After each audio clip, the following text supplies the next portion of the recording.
অসাধারণ। আমরা এখন ওই যে জাফলংয়ের নিচে যাব, মানে জাফলংয়ের যে মেইন স্পট, ওই যে সাদা পাথর দেখা যাচ্ছে ওই জায়গাটায় যাব। জাস্ট মানে অসাধারণ লাগতেছে। এগুলো কিন্তু পুরোটাই ইন্ডিয়ার সীমানা। আমার ক্যামেরায় যেগুলো দেখা যাচ্ছে এগুলো কিন্তু ইন্ডিয়ার ঘর বাড়ি, বাংলাদেশের সীমানা না। বাংলাদেশের সীমানা এই পারে এবং পাথরের যে ওই পাশে দেখা যাচ্ছে এবং পুরো পাহাড়গুলোই হচ্ছে ইন্ডিয়ার সীমানা। আমরা এখন ওই যে সাদা পাথর, ওই সাদা পাথর ওখানে যাচ্ছি। 0 পয়েন্টের আগেই এই জায়গাটায় আপনারা থাকার জন্য হোটেল পাবেন, খাওয়ার জন্য খাবার হোটেল পাবেন এবং রিজনেবল প্রাইসের মধ্যে কম্বল পাবেন। ভাই কম্বল কত? 2800 টাকা ভাইয়া। এটা 2800 টাকা কইছে, তার মানে বার্গেনিং করলে আরও দাম কমবে। আর একজনের জিজ্ঞাসা ওইখানে সামনে 2500 টাকা বলছে, তার মানে বার্গেনিং করলে আরও দাম কমবে। তো এখানে থাকার জন্য হোটেল এবং খাওয়ার জন্য খাবার হোটেলও পাবেন।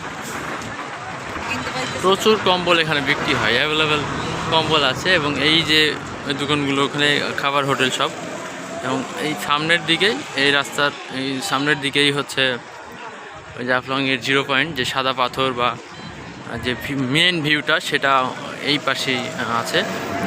এবং এখান থেকে দেখুন অসাধারণ একটা ভিউ দেখাচ্ছি। এই যে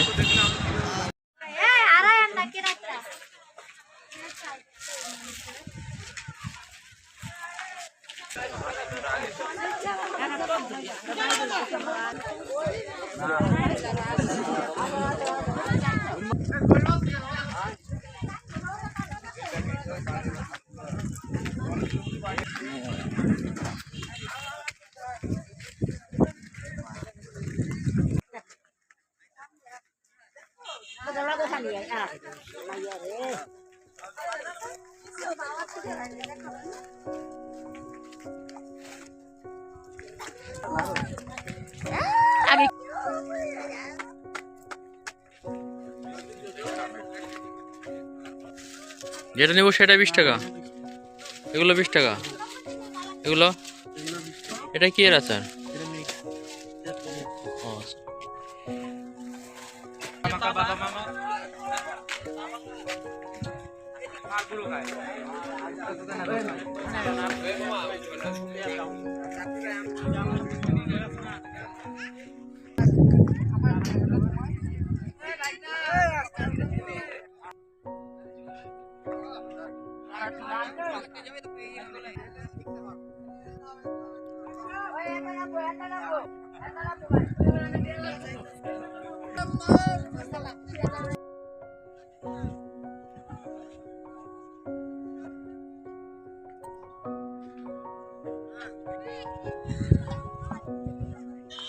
মাটির ভিতরে পাথর মানে আগে থেকে মিশে আছে, মানে এগুলো পাথরেরই রাজ্য বলা চলে।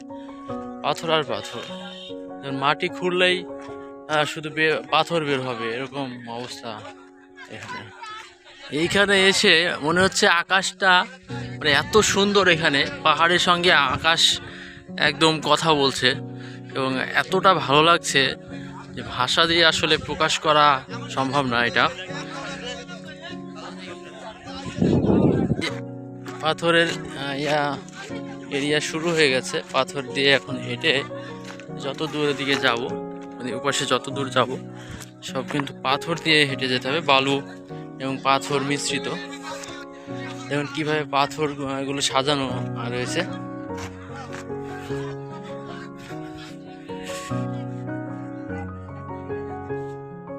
ওয়াও, জাস্ট শুধু পাথর, মানে মনে হচ্ছে যে এইগুলো পাথর সাজায় রাখছে এরকম করে। এটা কি মানে আদৌ যে একটা সাজানো হয় নাই, এটা বিশ্বাস করতেই যেন কষ্ট হচ্ছে খুব। এমনভাবে হচ্ছে পাথর এখানে রয়েছে।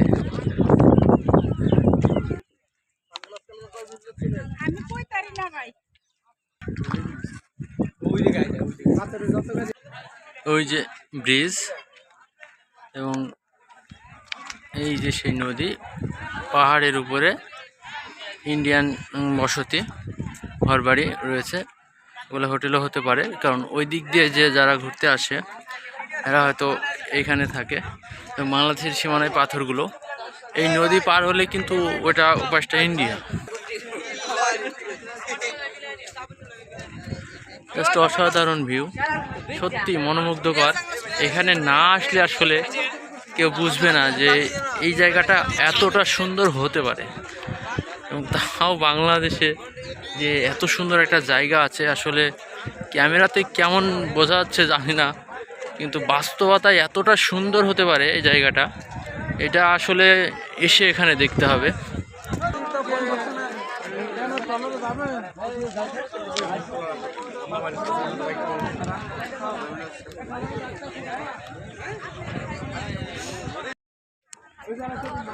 ওই যে দুই দেশের পতাকা, ইন্ডিয়া এবং বাংলাদেশের পাশে, এইগুলো হচ্ছে ইন্ডিয়ার এরিয়া, এবং পাহাড় যতগুলো দেখা যাচ্ছে সব ইন্ডিয়ার এরিয়া। নদীর মানে এই পানির ওই পারে ইন্ডিয়ার এরিয়া। আর এখানে সীমানা ভাগ করা হয়েছে যে একটা দড়ি দিয়ে, আর ওনারা হচ্ছে একটা বাঁশ দিয়ে সীমানা রেখা তৈরি করে রাখছে। এই যে দড়ি, এই পাশে কিন্তু যাওয়া যাবে না, এই পাশটা হচ্ছে ইন্ডিয়ার এরিয়া। আমরা এই পাশটাই হচ্ছে যত ইচ্ছা তত ঘুরবো, এবং দেখুন প্রচুর পর্যটক আসছে এখানে ঘুরতে। আর জায়গাটা যে কত সুন্দর সেটা আসলে আমাকে মানে বলা বাহুল্য, কতটা সুন্দর সেটা আপনারা দেখতে পাচ্ছেন। ওনারা ওই পাশ থেকে ইন্ডিয়ান মানুষ যারা আসছে তারা হচ্ছে ওই পাশের যে নৌকাগুলো ওই যে চড়ে যাচ্ছে, অল্প কিছু মানুষ আসছে। বাংলাদেশের যে নৌকা এগুলো, এখানে প্রচুর মানুষ আসছে বাংলাদেশ থেকে, বাংলাদেশের সাইডে।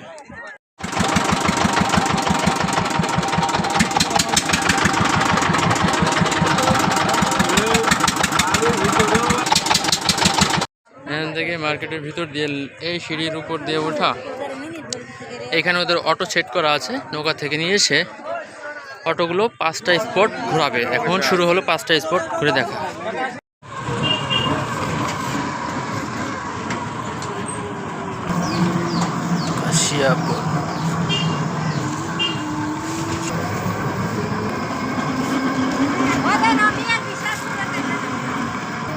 Welcome to Khasiapalli.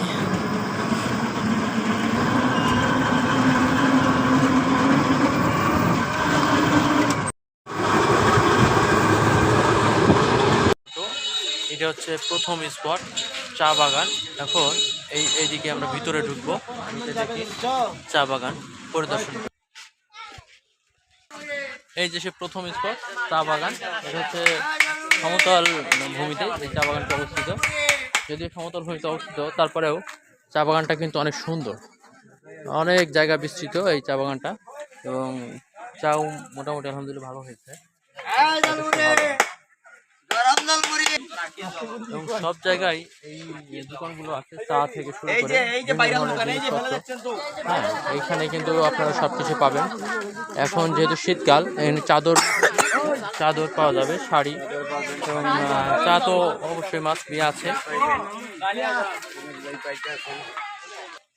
এটা হ্যাঁ নিলেও ফিক্সড করবে আপনার 600 টাকা। 600 টাকা ফিক্স।